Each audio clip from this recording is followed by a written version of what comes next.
Welcome to the Deep Leadership Podcast. Today I'm joined by retired Brigadier General Stephen Iacovelli. Stephen enlisted in the United States Army in 1984 and served for 39 years. He was commissioned in 1989 and commanded at all levels from platoon to division. Prior to his retirement, he served as Commanding General of the 94th Training Division and Deputy Commanding General of the Combined Armed Support Command at Fort Lee, Virginia. I am excited to have him on the show to learn from his deep experience in leading men and women in the military. So, Stephen, welcome to the show. Hey, John, thanks so much for having me. Been excited about coming on the show, and now that I'm finally here, I'm thrilled. Thank you. Yeah, it's great to have you on the show. It's an honor to have you. And, most of my guests I haven't met in person, but you and I both live in Raleigh. We've actually met in person. We've had coffee. So, and it's great to have you here on the show, and so everyone else can meet you as well. So it's an honor to have you, and I'm excited to learn from your experiences.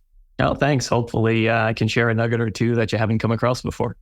I'm sure you will. I'm sure you will. So first of all, I want to start, your story is incredible. And did you ever expect to become a flag officer when you enlisted in the Army in 1984? No, not at all. I enlisted as a private, E1, right? For those of you that know anything about the military, as an enlisted private E1, you can't go any lower. There's no E0s. That's a private with no stripes in the Army. I was just was hoping that maybe one day I'd get commissioned as a second lieutenant. Never thought that I would make a career out of it by any stretch of the imagination, nor did I think that I'd make a flag officer rank in the Army, and I guess it's probably the same in the Navy. I'm not too sure. You can have a successful career and retire basically as lieutenant colonel, as an 05, as an officer. And so if you get to that point, you've had a great career, you've been successful. The military ranks, as you know, is a pyramid, and kind of a steep pyramid. As you move up in rank, there's less and less, fewer positions up there. So to go from lieutenant colonel to colonel is a big jump, but then go from colonel to brigadier general as a flag officer is something that I never would have imagined. Although if you talk to my mother, she'll say that he always talked about being a general. I don't know where she got that from. I never said that. I never thought that I'd get to that point. It's remarkable. And as you mentioned, me being in the military as well, you see a lot of great guys get to commander, or they get to captain. So I'm talking Navy ranks, but so they get to 05, and then then a few of them would get to 06, and you'd be excited. But then it was just a rare breed that got to that next level. And because like you said, it's like a pyramid, and there's a smaller amount of those billets available as you go up and up the chain. So to get to that level, especially starting out as a private, starting as E1 is an incredible story for sure. What would you, if you were, obviously there was probably a lot in your career in 39 years, but would there be just a few things that you would attribute to your success in being able to go from an entry-level position to really the top of the organization, or anything that you would say was that characterized your career? I think one of the things that helped out was starting off as a private, as an E1. And I look back now on some photos that I've got, some hard copy photos of when I was enlisted.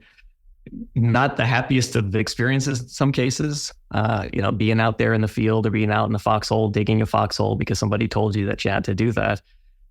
I think it gives you that sense of empathy that when you cross over and you get a commission and you become a commissioned officer, and now you're leading those people that you once were, you can empathize. And, I know you've talked about this in the past, but empathy is very different than sympathy, right? Nobody really wants to have sympathy. You want to be sympathetic, but really as a leader, you want to be empathetic. And in my mind, that just means that you understand what that other person is going through. And as a leader, to make good decisions, and in the military, decisions that could mean life or death, having that empathy helps you to understand why somebody did something, or why they might want to do something, right? About motivation. And so I think it really helps you make a better decision, because you understand the impact or the possible impact that your decisions have. And on the negative side, when somebody does something that you're then having to take punitive action against, rather than just slamming that person, being empathetic makes you more, I don't want to say lenient, but helps you to understand what could have caused them to do what they did or make that decision, what was going through their mind.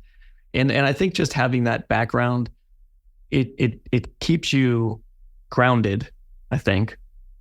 Doesn't let you get too big of a head. And it just tempers your decisions because you were in the position at one point. And I think it just makes you a better leader. And I think on the corporate side, the same thing too. I started off working in a warehouse on the loading dock and, worked my way up, changed career fields to go into the IT sector and took a step back to get an entry-level position in the IT field and did customer support. Phone support, took calls and helped people work through problems. And I think doing that puts you in the other people's shoes, and it helps you when you start to move up to make a better decision because you've lived the other side of it, where a lot of times you see people that maybe they just came out of school and they go right into some type of management decision and they don't actually have that experience of being a worker bee. It's really interesting you say that because I saw that a lot in my corporate careers. There were many managers that had never done any blue collar work. I grew up in a blue collar family. I did all blue collar jobs until I, went to college, and even through college, I was doing blue collar jobs on the side, like building houses, delivering beer. Did all sorts of jobs, and but I guess maybe I always more empathize with the blue collar workers in the businesses I've always run because I sort of identified with them. I understood what it was like to be in those roles. And that's why I think it's really remarkable. You say, your prior enlisted time actually gave you better insight as a leader, leading people in those positions. And I think that's missing sometimes. I talk about one thing I did in one factory, which I did in the rest of the factories I ran, this thing called Fridays on the Floor, where I made managers go the first Friday of every month for 4 hours. We would work on the shop floor in different places. Every month we switched different places so that we got to know the people. They got to know us. We understood what the real struggles were. They understood what we did for a living because they were in an office someplace. But it was a way to connect us and to actually learn like real hands-on the way things are. And we built better communications because we had those shared experiences. And often, like you mentioned, many managers never have that. And so they don't empathize well with the people that maybe they're leading. And I think that's probably a good lesson. If you want to be successful in leadership is, have some sort of connection with the people that are doing the work. You really have to share the hardship, right? Yeah. And from a military point of view, you see that a lot, but you see it in the corporate world as well. You can't be an elitist.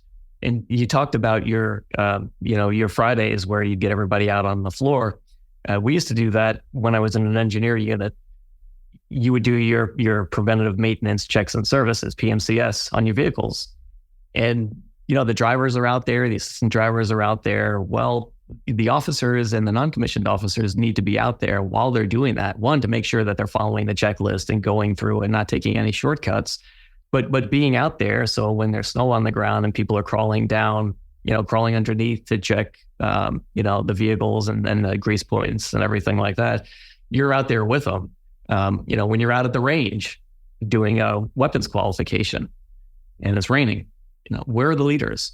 Are they out there in the rain with everybody, or are they in a little building over on the side, staying dry and staying out of the rain with a cup of coffee or a cup of soup? You being out there and sharing the experiences and talking with the people, it builds a rapport. And going back to my enlisted time, I think when people found out that I was enlisted, I think that helped building the rapport too, because hey, the general used to be a private, or the general used to be a PFC or a specialist. And now look what happened. And you're basically becoming a role model for people that it doesn't matter what your background is, because I came from a blue collar background as well. I mean, I was pumping gas after school in high school. to make money before, I got a job in the warehouse. But I think that gives you credibility and it establishes a bond with those people that you're leading and working with. Yeah. Yeah. There's nothing better than if you're miserable, you're out in the rain and you look over and there's your boss out there with a smile on his face and he's with you too, or she's with you as well. You're like, all right, there's respect right there. There's instant respect and if they're in that building having coffee and they're staying dry, that the opposite happens. They're like, oh, look at them. They're special, right? Yep. Yeah. That's really good. So maybe were there some, as you went through your career, again, starting from the bottom, working your way up to general, were there some influential leaders that you met throughout your career that affected, how you led? What were some lessons you learned along the way and maybe some role models you had or maybe influential people in your life? Yeah, that's a great question because it all goes back to mentorship and some experiences were better than others. But I was fortunate that when I first showed up as a private E1, I had a sergeant in the motor pool where I was working who kind of took me under his wing and mentored me. He was my sponsor in that unit or became my sponsor just de facto that he was a motor sergeant. I was a new private that was working in the motor pool there. I still stay in touch with that person today, 40 years later. It's now 40 years later. And when I got promoted to Brigadier General, he made the trip to be there for the promotion. That's great. That kind of got me started on the right foot because I've seen people where they show up and they don't have that sponsorship, they don't have that mentorship, and they become disengaged and they wind up leaving. That sponsorship that I had gotten, or that person taking me under their wing, mentorship, it stuck with me throughout my career. And when I became an officer and a commander in charge of different units, that was always a priority of mine. And, people couldn't understand why. And then later on in my career, I had some good role models and some bad role models, right? Of people that are like, I'm never going to be like that, right? Right. And I think there's books out there. And Scott Adams, I think from Dilbert fame, wrote a book about how to succeed by doing everything wrong or something like that. Yeah, exactly.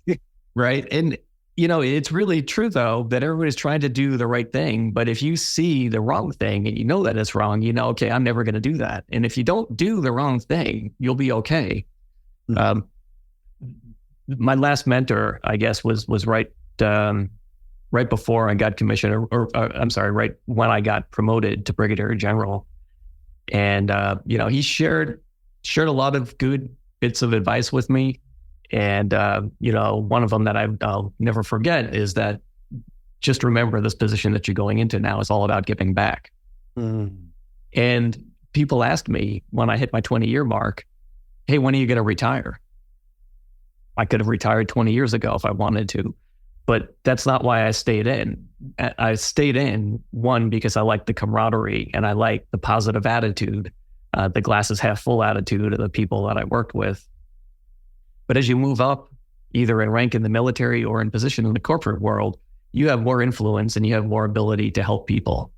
And that was great, not looking for anything in return, but just being able to help people. And sometimes helping people wasn't what they wanted or wasn't what they thought they wanted. Yeah. But you're looking at it kind of as a disinterested third party, looking at the big picture, and hopefully they'll come back to you later and thank you and say, now I understand why you did that.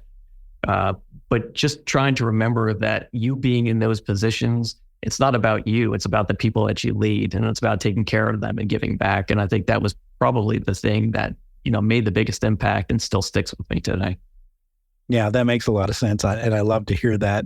I think though, as we get more senior, it's like, the expression, reach down and pull people up, help people that you can, and I think the best leaders do that. They look to see how they can help others, advance in their career, make the connections they need to be successful. And that's fantastic. And it makes you feel good. Yeah. When you see the impact that it's having on somebody else and how it makes them happier, makes them better at something, it makes you feel good. I mean, it makes your day, right? Right. Yeah. I mean, you just think about it, just a one kind word or a letter a letter from the general, right? That's a big deal for someone, in their life. Say you're, a private and you get a letter from the general, you're like, wow, you share that with your mom, your dad, your everybody, right? Yeah, or that you remember their name. But that you called them by name, right? Right, exactly. That's really important. People's names are essential. That's a good point too. Yeah, the military was easier. Sometimes they had a name on their uniform, so but if you know their first name, yeah, right. Yeah. And I tried to keep the military bearing and call them by their rank and name. But if we're having a conversation and it slipped out, hey John, yeah, you remember my name, sir. Yeah, and it would come out in conversations that they would say that. And that really does go a long way, right? Because I'm sure people go off and then they talk, hey, I was talking to the general and he remembered my name, he remembered who I was. Yeah. And the same holds true in the corporate world. Yeah, it really does. No, that's really important. And that was something I made sure that I did as much as I could, is just memorize names. I used to have little cheat sheets on my computer. Like when I go out on the shop floor, I was going to this area and I had this one guy, I can always forget his name. And so I would look before I go, just so even that it's a little bit of cheating, but at least I made the effort so that when I ran into that person, I'd remember his name or her name. So yeah, I used to have to write it down too. Yeah. So if you sometimes it doesn't come natural, but if it doesn't come natural, create systems and methods, because that really, calling people by their names is really a great way to connect with people for sure. Now you've led a lot of people. You have a ton of leadership experience. How do you define leadership? So let me start by how the Army defines it. And the Army defines leadership as the process of influencing people by providing purpose, direction, and motivation to accomplish the mission and improve the organization. But I take a simplistic approach, and leadership is just really about motivating people to get them to do what you need them to do to accomplish a mission or achieve a goal, right? It's motivating. And so you can be a better leader by being a better motivator, by explaining a lot of times why you're doing something. Yeah. Now, there are times that you just have to do it. And I have kind of that conversation with my daughter sometimes about just do it. It's got to get done. Yeah. But if you can explain why, it really goes a long way because people understand the big picture. And it doesn't matter if you're in the corporate world or in the military. It just seems like, hey, people above me don't know what they're talking about, right? I know what's going on. They don't know. They're telling me to do something they don't know. And then you move up a level and then you still have the same impression. The people above me don't know what I'm talking about. I know what I'm talking about. Well, that's not the case. And so if you have the opportunity that you can explain why you're doing something and get buy-in, that's huge. And I've turned organizations around by basically going on a road trip and going to each subordinate organization and getting everybody huddled together and doing a presentation and explaining why we are doing something that we need to be doing and showing them where they're at and asking them, hey, where do you think you're at with this? And then let them provide some feedback and then, reveal the slide or pull the curtain back and say, okay, here's where you're at. And then watch their reaction. Because a lot of times they don't know where they're at. They don't know that maybe they don't know that they're not achieving a goal or they're not meeting a requirement or something like that. Because it's just a lack of understanding. And so when you explain to them and then you explain why, where it fits into the bigger picture, people want to do well. People want to succeed. And contrary to what some people may think, people want their leaders to succeed as well. And they want their organizations to succeed. And it doesn't matter if it's the military or if it's the corporate world. That's true because when the leader does well and the organization does well, you do well, everybody does well. And so everybody should want to work together. And it's not that when people are not doing what they should be doing, or they're not meeting mission or not meeting objectives or goals that are set, a lot of times it's a lack of understanding. They're not clear on what those goals are or where they're at. Nobody's giving them that truthful picture. So I found that that's been very helpful in getting out, explaining to that, and having those candid conversations with people and motivating them in explaining why they're doing something. Yeah, I think the why, it's human nature. We're curious people. We're curious. We want to know why. Like especially if it goes counter to what we think might be common sense. Why are we doing this? Doesn't make any sense. But if you don't understand the why behind it, it makes, like I give you an example. One of the things we do in factories is, we wear a seatbelt on forklifts. So if something happens, you don't fly off the forklift and the forklift lands on top of you. And so, for just a habit of mine, as I walk around the shop, I see somebody not wearing a seatbelt on the forklift, I'll say something, but I always say the why. It's all, I said, I don't want, you need to be wearing your seatbelt because I don't want you to get hurt. Right. And so, it's the directive, but also the why behind it. And it actually shows that your care, that I care about you. I don't want you to get hurt. That's why I'm asking you to wear your seatbelt. It's not, if you don't wear your seatbelt, I'm going to write you up. It's the same conversation, but when you throw the why in there, it changes the message. Absolutely. Yeah. I like that. One of the things that I see a lot, at least I saw in my corporate career, like titles. People start getting these big titles. I was a vice president for years. And what I saw was many people got caught up in their own feelings of self-importance. Like they're a vice president now, and you were a general, And the question I always have for you is, how do you avoid as a leader falling into that leadership ego trap where you think that you're special or important, or because you have the title or you have achieved some level that someone else doesn't have? How do we avoid falling into that ego trap? In my case, it's been a combination of things. One, it was coming up as a private and coming up through the ranks, and still kind of have that sense of awe, I guess. Yeah. Because going to basic training as a private and having drill sergeants yelling at you and being kind of at the low end of the totem pole there, it was funny. I got commissioned as an officer, and then went to Fort Dix to buy some rank at the clothing sales and everything with my wife, then girlfriend at the time. And I was looking at some stuff on the shelf, and then I heard somebody say, "Oh, excuse me, sir." And I turned around, and it was a drill sergeant, and I kind of jumped back, but I was lieutenant at the time, so I actually outranked him, but it was kind of a flashback.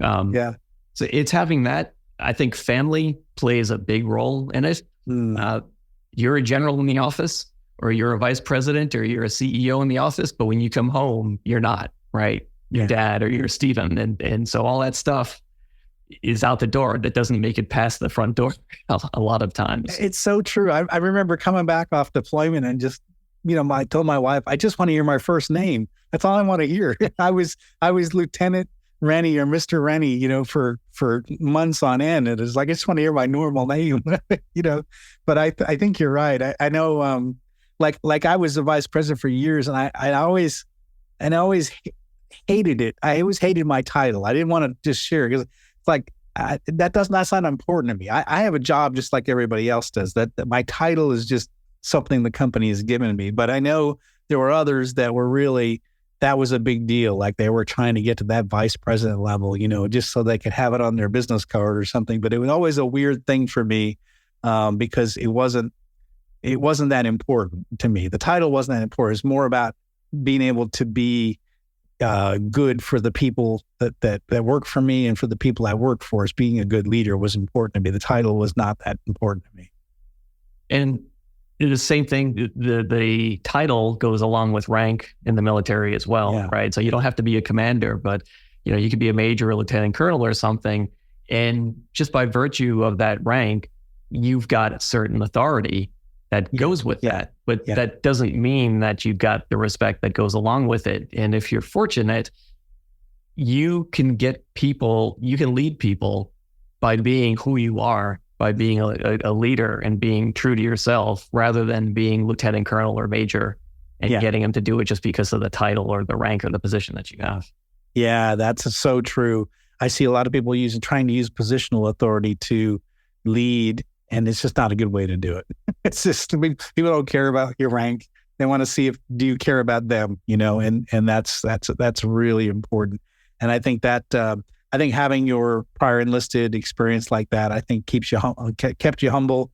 And I think it's a really good quality in leaders is to be humble and to, to make sure they understand that I'm not anyone special. Like, for example, every business I ran, I would, the first thing I would do is like get rid of any assigned parking spots, because every manufacturing company I would come to take over, there was always like the general manager or the supply chain manager. Everybody had their own special parking spots. And I was like, I hate that because we shouldn't, we're just an employee in this company, just like the tool and die operator or the press brake operator, right? We shouldn't have special privileges. And so I would get rid of all that stuff. Now I know in the military that stuff exists. So, I was just at my son just returned from sea, and we were down there having the ship come in, and we went to the Navy Exchange, and it was like 06 parking and 06 and above parking, and there was like 10 spots. I'm like, oh, come on. They are starting to do away with that, though, and you do find that as you go to exchanges on post and on bases, those spots are going away. They've redesignated them now to pregnant mothers or Gold Star families or something like that, and so it's harder to find that command sergeant major, colonel, general officer spots now. They are doing what you were talking about on getting rid of those. Okay, good. It seemed like that was the last place that they would, the military was sort of the last place you still see that. Yeah, so. It is nice when it's raining out there, right? And you get a close absolutely, right? What is it? Rank has its privileges. Every once in a while, you're like, okay, I'm going to use this. So that's funny. One of the things that I talk about, and I noticed that you talk about it as well, is this idea between mission and people. And so, these are two conflicting priorities, sometimes can be conflicting priorities for the leader, is you have a mission to accomplish and you have the people that are working for you, right? And so I've seen some people were heavily focused on the mission and maybe ignored the people or abused the people, and others that are focused maybe just on the people and they sort of lose track of the mission. Where do you see that as a leader, this balance between the mission and the people? Yeah, so you're going to put me on the spot for that one, but unfortunately, there's not a silver bullet out there that says, okay, this is what you do, and this is the answer. It is a fine line that you have to walk. It's a balancing act, just like you said, between the two. If you're putting solely people first, you run the risk of failing at the mission. And in the corporate world, if you fail at the mission, the company could go out of business. And if the company goes out of business, then everybody's out of a job. Right. And if you go in the other direction, where you're just focused on mission and you're neglecting your people, you're going to have a high attrition rate. You're going to have a high turnover rate. And we see that now. And I think it's not just that they're focusing on mission. I think it's just the culture. Average job retention, I think, is 2 years or something like that before people are hopping around, right? But you don't want to force people out because you're just solely focused on the mission and you don't care about people. So there is that balancing act between the two. And unfortunately, there's not a silver bullet on that. You do have to balance the two. And there are times when you have to sacrifice, the best interests of people in some cases because the mission has to occur. But when you can, try to put the people first because you have to take care of your people. And if you take care of the people, then they're going to produce for you. They're going to try to make themselves and the company and you successful. But there is that fine balancing act that you have to manage. Yeah. I think I've always said it's the mission and the people. And then of course, when it comes into conflict, you've got to do your best. I always say for the majority of the people, and when it comes to, the mission has a focus that is like, okay, well, this has to happen. It's going to negatively affect some people. How do we minimize that effect on the organization? Yeah. And if it's something where you can get people's consensus on, when you're making a decision, that's great because then they've got a stake in the decision. And if they've got a stake in it, they're going to be more apt to work toward achieving that goal. Yeah. But you can't have the whole paralysis by analysis. You can't just wait till you get everybody because then you'll never get anything done. Right. Yeah, absolutely. I've had to close manufacturing plants and consolidate manufacturing plants. And so that means people are going to have to move. People are going to lose their jobs. But we're doing it for it's like we're doing it for the benefit of overall for the majority of the people. That's going to be a better situation. But it's one of those is like, okay, some people are going to be affected by this, and what can I do to minimize the impact to the people who are going to be negatively affected? Was always my priority. Yeah, interesting. So pretty much we're getting to the end of the conversation. What final message would you like to leave with our listeners when it comes to leadership?